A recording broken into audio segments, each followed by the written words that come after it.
ನಮಸ್ಕಾರ ಸ್ನೇಹಿತರೆ, ನನ್ನ ಯೂಟ್ಯೂಬ್ ಚಾನಲ್ ವೀಕ್ಷಕರಿಗೆ. ನಾನಿವತ್ತು KSRTCಯಲ್ಲಿ ನಡೀತಾ ಇದೆ ಚಾಲಕ ಕಮ್ ನಿರ್ವಾಹಕ ಹುದ್ದೆಯ ಒಂದು ಚಾಲನಾವರ್ತಿ ಪರೀಕ್ಷೆ ಈಗಾಗಲೇ ಅಂತಿಮಗೊಂಡಿದೆ, ಪೂರ್ಣಗೊಂಡಿದೆ. ಇದು ಎಲ್ಲ ನಿಮಗೆಲ್ಲ ಗೊತ್ತಿರುವ ವಿಚಾರನೇ.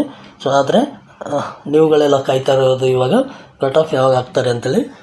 ನಾವು ಕೂಡ ಕಟ್ ಆಫ್ ಯಾವಾಗ ಹಾಕ್ತಾರೆ ಅಂತೇಳಿ ಈ ಒಂದು ಪತ್ರಿಕೆಯಲ್ಲಿ ಒಂದು KSRTC ಯಾವುದೋ ಒಂದು ಅಧಿಕಾರಿಯವರು ಒಂದು ಪತ್ರಿಕೆಯಲ್ಲಿ ಮಾಹಿತಿನ ಕೊಟ್ಟಿದ್ದಾರೆ. ಪ್ರಜಾವಾಣಿಯಲ್ಲಿ ಪತ್ರಿಕೆಯಲ್ಲಿ ಕೂಡ ಇವತ್ತು ಪ್ರಕಟಣೆಗೊಂಡಿದೆ. ನೀವು ಈಗಾಗಲೇ ಪತ್ರಿಕೆ ನೋಡಿದರೆ ನಿಮಗೆಲ್ಲ ಗೊತ್ತಿರುತ್ತೆ ಯಾವ ಅಭ್ಯರ್ಥಿಗಳು ಕಟ್ ಆಫ್ಗಾಗಿ ವೇಟ್ ಮಾಡ್ತಾ ಇದ್ದೀರೋ. ಅಂಥ ಅಭ್ಯರ್ಥಿಗಳು ಪತ್ರಿಕೆ ಏನಾದರೂ ನೋಡಿಲ್ಲ ಅಂತಂದರೆ ಈ ವಿಡಿಯೋ ಮುಖಾಂತರ ನೀವು ನೋಡ್ಕೋಬೋದು ಸ್ನೇಹಿತರೆ.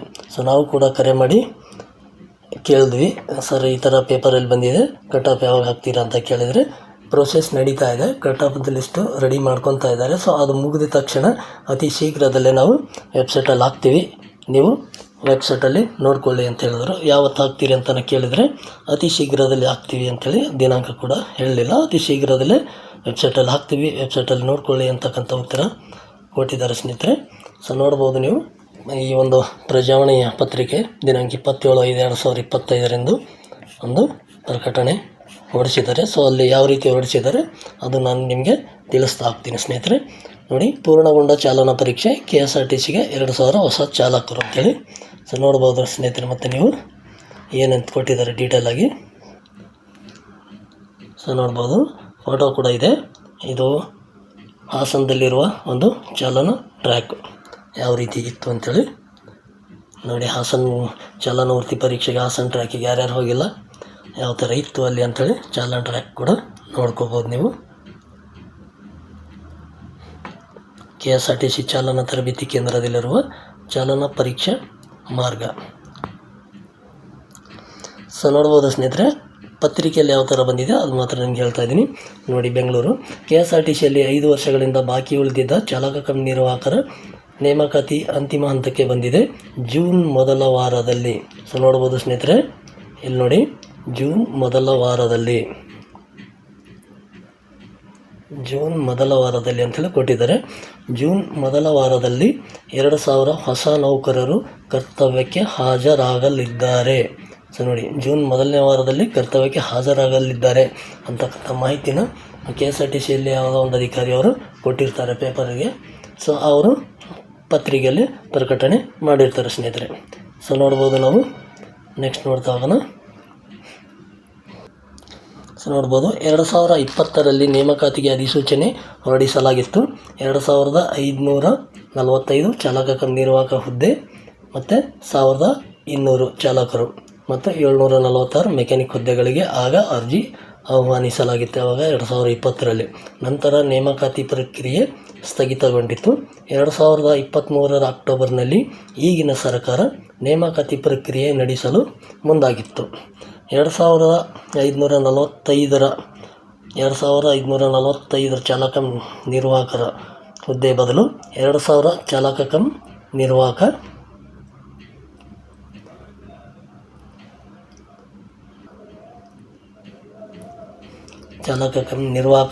ಮತ್ತು 746 ಮೆಕ್ಯಾನಿಕ್ ಹುದ್ದೆ ಬದಲು ಕೇವಲ 300 ಮೆಕ್ಯಾನಿಕ್ ಹುದ್ದೆಗಳನ್ನು ಭರ್ತಿ ಮಾಡಲು ಅನುಮೋದಿಸಿತ್ತು. 2024 ಜನವರಿಯಲ್ಲಿ ತಾಂತ್ರಿಕ ಸಿಬ್ಬಂದಿ ನೇಮಕಾತಿ ಪೂರ್ಣಗೊಳಿಸಿ ವಿಭಾಗ ಅಥವಾ ಘಟಕಗಳಿಗೆ ನಿಯೋಜನೆ ಮಾಡಲಾಗಿದೆ. 2000 ಹುದ್ದೆಗೆ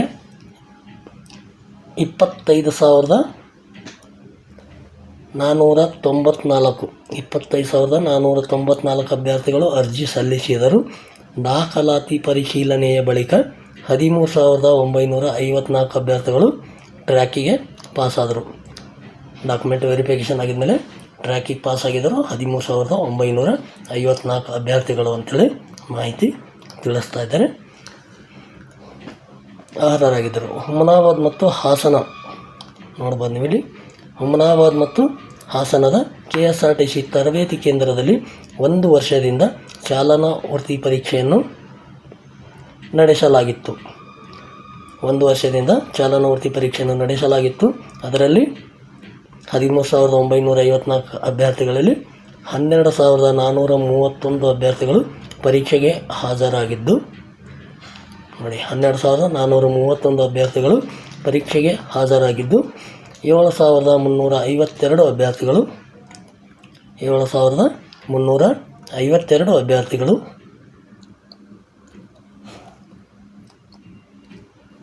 ಉತ್ತೀರ್ಣರಾಗಿದ್ದಾರೆ. ಮೀಸಲಾತಿ ಮತ್ತು ಪ್ರವರ್ಗದ ಆಧಾರದಲ್ಲಿ ಆಯಾ ವರ್ಗದಲ್ಲಿ ಅಧಿಕ ಅಂಕ ಗಳಿಸಿದವರನ್ನು ಅಂದರೆ ನಿಮ್ಮ ಕೆಟಗರಿಯಲ್ಲಿ ಯಾರು ಹೈಯೆಸ್ಟ್ ನಂಬರ್ ತಗೊಂಡಿರ್ತಾರೋ ಅಂಥವರನ್ನು ಆಯ್ಕೆ ಮಾಡಲಾಗುತ್ತದೆ ಎಂದು KSRTC ಅಧಿಕಾರಿಗಳು ಮಾಹಿತಿ ನೀಡಿದ್ದಾರೆ. ಸೊ ನೋಡ್ಬೋದು ನೀವು ಇಲ್ಲಿ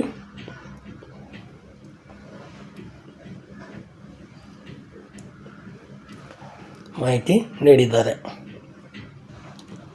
100% ಪಾರದರ್ಶಕವಾಗಿ ಪರೀಕ್ಷೆ ನಡೆಸಲಾಗಿದೆ. ಚಾಲನಾ ಪರೀಕ್ಷೆಯನ್ನು ವಿಡಿಯೋ ಮಾಡಲಾಗಿದೆ. ಪಾರದರ್ಶಕತೆ ಕಾಪಾಡಲು ಅಧಿಕಾರಿಗಳು ಹಾಗೂ ಸಿಬ್ಬಂದಿಯನ್ನು ಪ್ರತಿ ವಾರ ಬದಲಾವಣೆ ಮಾಡಲಾಗುತ್ತಿತ್ತು.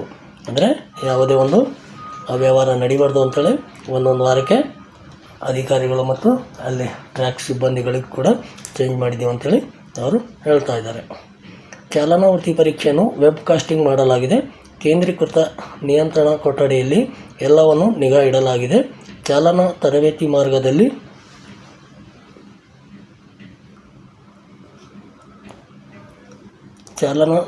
ಮಾರ್ಗದಲ್ಲಿ ಮತ್ತು ಬಸ್ನಲ್ಲಿ ಸೇರಿ ಒಟ್ಟು 48 ಕ್ಯಾಮ್ರಾಗಳು ಕಣ್ಗಾವಲು ಇದ್ದವು ಎಂದು ಕೂಡ ಮಾಹಿತಿ ನೀಡಿದ್ದಾರೆ. ಅಲ್ಲದೆ ಇದೇ ಮೊದಲ ಬಾರಿಗೆ ಚಾಲನಾ ವೃತ್ತಿ ಪರೀಕ್ಷೆಗೆ ಸಂಬಂಧಿಸಿದಂತೆ ಆಕ್ಷೇಪಗಳಿದ್ದರೆ ಸಲ್ಲಿಸಲು ಅವಕಾಶ ಕೂಡ ನೀಡಲಾಗಿತ್ತು. ದಕ್ಷಿಣ ಕರ್ನಾಟಕದವರಿಗೆ ಅನುಕೂಲ ಆಗುವಂತೆ ಹಾಸನದಲ್ಲಿ, ಉತ್ತರ ಕರ್ನಾಟಕದವರಿಗೆ ಅನುಕೂಲ ಆಗುವಂತೆ ಹುಮನಾಬಾದ್ನಲ್ಲಿ ಪರೀಕ್ಷಾ ಕೇಂದ್ರಗಳನ್ನು ಮಾಡಲಾಗಿತ್ತು. ಈ ಎರಡರಲ್ಲಿ ಯಾವುದನ್ನು ಬೇಕಾದರೂ ಆಯ್ಕೆ ಮಾಡಿಕೊಳ್ಳುವ ಅವಕಾಶವನ್ನು ಅಭ್ಯರ್ಥಿಗಳಿಗೆ ನೀಡಲಾಗಿತ್ತು ಎಂದು ಪರೀಕ್ಷಾ ನೋಡಲ್ ಅಧಿಕಾರಿ ವಿವರಿಸಿದರು. ಗಣಕೀಕೃತ ವೈರ್ಲೆಸ್ ಆಧಾರಿತ ಚಾಲನಾ ವೃತ್ತಿ ಪರೀಕ್ಷೆ ಇದಾಗಿದ್ದು, ಚಾಲನಾ ಮಾಡಿದ ಕೂಡಲೇ ಆಟೋಮೆಟಿಕ್ ಕಂಪ್ಯೂಟರ್ ಆಧಾರಿತ ಅಂಕ ಪ್ರಮಾಣಪತ್ರ ಅಂದರೆ ನಿಮ್ಮದು ಮಾರ್ಕ್ಸ್ ಕಾರ್ಡು ಅಭ್ಯರ್ಥಿಗಳ ಕೈ ಸೇರಿದೆ. ಪ್ರತಿದಿನ 100ರಿಂದ 120 ಅಭ್ಯರ್ಥಿಗಳಿಗೆ ಪರೀಕ್ಷೆ ಮಾಡಲಾಗಿದೆ. ಆಯಾ ದಿನವೇ ಸಂಜೆ ಅಂಕಪಟ್ಟಿಗಳನ್ನು KSRTC ವೆಬ್ಸೈಟ್ನಲ್ಲಿ ಪ್ರಕಟಿಸಲಾಗಿದೆ ಎಂದು ಕೂಡ ತಿಳಿಸಿದ್ದಾರೆ. ನೋಡಿ, ಅಂಕಿಅಂಶ ನೋಡೋದಾದರೆ ಹುಮನಾಬಾದ್ನಲ್ಲಿ ಚಾಲನಾ ಪರೀಕ್ಷೆಗೆ ಹಾಜರಾದವರು ಟೋಟಲ್ ಹುಮನಾಬಾದಲ್ಲಿ 2,510 ಜನ ಹಾಜರಾಗಿದ್ದರು. ಅದರಲ್ಲಿ ಉತ್ತೀರ್ಣರಾದವರು 1,408 ಜನ. ಉತ್ತೀರ್ಣರಾದವರು ಅಂದರೆ 25+ ಅಂಕ ಪಡೆದವರೆಲ್ಲ ಉತ್ತೀರ್ಣರಾದ ಅಭ್ಯರ್ಥಿಗಳು. ಈಗಾಗಲೇ ನಾನು ಯಾವ್ಯಾವ ಟ್ರ್ಯಾಕಲ್ಲಿ ಎಷ್ಟೆಷ್ಟು ಅಭ್ಯರ್ಥಿಗಳು 40+ ತೊಗೊಂಡಿದ್ದಾರೆ, 25+ ತೊಗೊಂಡಿದ್ದಾರೆ, ಪಾಸ್ ಆಗಿದ್ದಾರೆ ಎಷ್ಟು, 45 ಮೇಲೆ ಎಷ್ಟು, 50 ತೊಗೊಂಡಿದ್ದಾರೆ ಎಷ್ಟು ಡೀಟೇಲಾಗಿ ಕೊಟ್ಟಿದ್ದೀನಿ. ನನ್ನ ಚಾನಲಿನ್ನು ಯಾರು ಸಬ್ಸ್ಕ್ರೈಬ್ ಆಗಿಲ್ಲ ದಯವಿಟ್ಟು ಸಬ್ಸ್ಕ್ರೈಬ್ ಮಾಡ್ಕೊಳ್ಳಿ. ಯಾಕಂದರೆ ನಿಮಗೆ ಈ ಹಿಂದಿನ ಮಾಹಿತಿ ಏನೇನು ಬೇಕು ಎಲ್ಲ ಡೀಟೇಲಾಗಿ ನಾನು ಈಗಾಗಲೇ ವಿಡಿಯೋ ಮಾಡಿದ್ದೀನಿ ಸ್ನೇಹಿತರೆ. ನೆಕ್ಸ್ಟ್ ನೋಡೋಣ, ಕಟ್ ಆಫ್ ಬರುತ್ತೆ. ಅದಾಗಿದ ಮೇಲೆ ಮುಂದಿನ ಪ್ರೊಸೆಸ್ ಏನೇನಿರುತ್ತೆ ಅತಿ ಶೀಘ್ರದಲ್ಲಿ ಸೆಲೆಕ್ಷನ್ ಮಾಡಿಕೊಂಡು ಡ್ಯೂಟಿಗೆ ಕಲಿಸ್ತಾರೆ ಅಂತಕ್ಕಂಥ ಮಾಹಿತಿ ಕೂಡ ಕೊಟ್ಟಿದ್ದಾರೆ. ಸೊ ನೋಡ್ತಾ ಹೋಗೋಣ. ನೆಕ್ಸ್ಟು ನೋಡಿ ಸ್ನೇಹಿತರೆ, ಉತ್ತೀರ್ಣರಾದವರು 1,408. ಮುಂದೆ ನೋಡೋದಾದರೆ ಅಲ್ಲಿ ಆ್ಯಾವ್ರೇಜ್ ಏನು ಬರ್ತಾಯಿತ್ತು ಅಂತಂದರೆ 100ಕ್ಕೆ ಪಾಸ್ ಆಗೋರು 56.09 ಆ್ಯಾವ್ರೇಜ್ ಬರ್ತಾಯಿತ್ತು. ಸೊ ನೆಕ್ಸ್ಟ್ ನೋಡೋದಾದರೆ ಹಾಸನ ಚಾಲನಾ ಪರೀಕ್ಷೆಗೆ ಹಾಜರಾದವರು, ಹಾಸನ ಚಾಲನಾ ಪರೀಕ್ಷೆಯಲ್ಲಿ ಟೋಟಲ್ ಹಾಜರಾಗಿದ್ದವರು 9,921 ಜನ. ಅದರಲ್ಲಿ ಉತ್ತೀರ್ಣರಾದವರು 5,944. ಉತ್ತೀರ್ಣರಾದವರು ಅಂದರೆ 25+ ಏನು ಅಂಕ ಇದ್ದಾವೆ, 25 ಅಂದರೆ 25ರಿಂದ 50 ಅಂಕ ಪಡೆದವರೆಲ್ಲರೂ ಉತ್ತೀರ್ಣರಾದವರೇ. ಸೊ 5,944 ಜನ ಹಾಸನದಲ್ಲಿ ಉತ್ತೀರ್ಣರಾಗಿದ್ದಾರೆ. ಅವರ ಒಂದು ಪರ್ಸೆಂಟೇಜ್ ನೋಡೋದಾದರೆ ಉತ್ತೀರ್ಣದ ಪ್ರಮಾಣ 100ಕ್ಕೆ 59.91 ಜನ ಆ್ಯಾವ್ರೇಜ್ ಇದೆ ಹಾಸನದಲ್ಲಿ. ಸೊ ನೆಕ್ಸ್ಟ್ ಮುಂದೆ ನೋಡೋದಾದರೆ ನೋಡಿ, ಅವಘಡ ನಡೆಯದಂತೆ ಕಠಿಣ ಪರೀಕ್ಷೆ. ಅಂದರೆ ಈಗ ರೋಡಲ್ಲಿ ಅದು ಆಕ್ಸಿಡೆಂಟ್ ಆಯಿತು, ಅದು ಆಯಿತು, ಇದಾಯಿತು ಅಂತ ದಿನ ಎಲ್ಲ ನಾವು ನೋಡ್ತಾ ಇರ್ತೀವಲ್ಲ. ಸೊ ಅಂಥ ಒಂದು ಅವಘಡಗಳು ನಡೀಬಾರ್ದು ಅಂತಕ್ಕಂಥದ್ದು ಗಮನದಲ್ಲಿಟ್ಕೊಂಡು ಕಠಿಣವಾದ ಪರೀಕ್ಷೆ ಇಟ್ಟಿದ್ದೀವಿ ಅಂತ ಮಾಹಿತಿ ಕೂಡ ಅವರು ತಿಳಿಸ್ತಾ ಇದ್ದಾರೆ.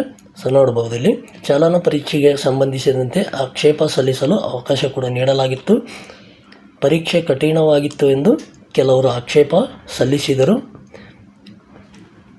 ಚಾಲನಾ ವೃತ್ತಿ ಪರೀಕ್ಷೆ ಆಗಿರುವುದರಿಂದ ಮುಂದೆ ಅವಘಡ ನಡೆಯದಂತೆ ನೋಡಿಕೊಳ್ಳುವುದು ಅಗತ್ಯ.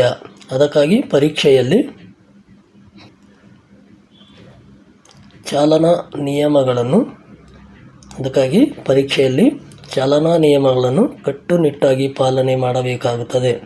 ಆದರೂ ದೊಡ್ಡ ಸಂಖ್ಯೆಯಲ್ಲಿ ಅಭ್ಯರ್ಥಿಗಳು ಉತ್ತೀರ್ಣರಾಗಿದ್ದಾರೆ. ನೋಡಿ, ದೊಡ್ಡ ಸಂಖ್ಯೆಯಲ್ಲಿ ಅಭ್ಯರ್ಥಿಗಳು ಉತ್ತೀರ್ಣರಾಗಿದ್ದಾರೆ ಎಂದು ಸಾರಿಗೆ ಸಚಿವ ರಾಮಲಿಂಗಾರೆಡ್ಡಿ ಪ್ರಜಾವಾಣಿಗೆ ತಿಳಿಸಿದ್ದಾರೆ. ಸೊ ಇದಾಗಿತ್ತು ಸ್ನೇಹಿತರೆ ಇವತ್ತಿನ ಒಂದು ಮಾಹಿತಿ ಇಷ್ಟ ಆಗಿದರೆ ಒಂದು ಲೈಕ್ ಮಾಡಿ, ಜೊತೆಗೆ ನಿಮ್ಮ ಸ್ನೇಹಿತರಿಗೆ ಶೇರ್ ಮಾಡಿ. ಚಾನಲ್ ಇನ್ನೂ ಯಾರು ಸಬ್ಸ್ಕ್ರೈಬ್ ಆಗಿಲ್ಲ, ದಯವಿಟ್ಟು ಸಬ್ಸ್ಕ್ರೈಬ್ ಮಾಡ್ಕೊಳ್ಳಿ. ಅತಿ ಶೀಘ್ರದಲ್ಲೇ ಕಟ್ ಆಫ್ ಹಾಕ್ತಾರೆ ಅಂತಕ್ಕಂಥ ಮಾಹಿತಿ ಕೂಡ ಅವರು ಪ್ರಜಾವಾಣಿಗೆ ತಿಳಿಸಿದ್ದಾರೆ. ಸೊ ನೋಡೋಣ, ಯಾಕಂದರೆ ನಿಮ್ಮದೇನಾದರೂ ಬೇರೆ ಪರ್ಸ್ನಲ್ ಕೆಲಸಗಳಿದ್ರೆ ಬೇಗ ಮುಗಿಸ್ಕೊಳ್ಳಿ. ಯಾವಾಗ ಬೇಕಾದರೂ ಕಟ್ ಆಫ್ ಹಾಕ್ಬೋದು, ಯಾವಾಗ ಬೇಕಾದರೂ ಡ್ಯೂಟಿಗೆ ಕರಿಬೋದು. ಯಾವ ದಿನಾಂಕಕ್ಕೆ ಕಟ್ ಆಫ್ ಹಾಕ್ತಾರೆ ಅಂತಕ್ಕಂಥ ಮಾಹಿತಿ ಏನಾದರೂ ನನಗೆ ಗೊತ್ತಾಗಿದ್ದರೆ ಖಂಡಿತವಾಗ್ಲೂ ನಿಮಗೆ ಶೀಘ್ರದಲ್ಲಿ ತಿಳಿಸುತ್ತೇನೆ ಅಂತ ಹೇಳುತ್ತಾ ಸ್ನೇಹಿತರೆ, ಮತ್ತೆ ಸಿಗೋಣ.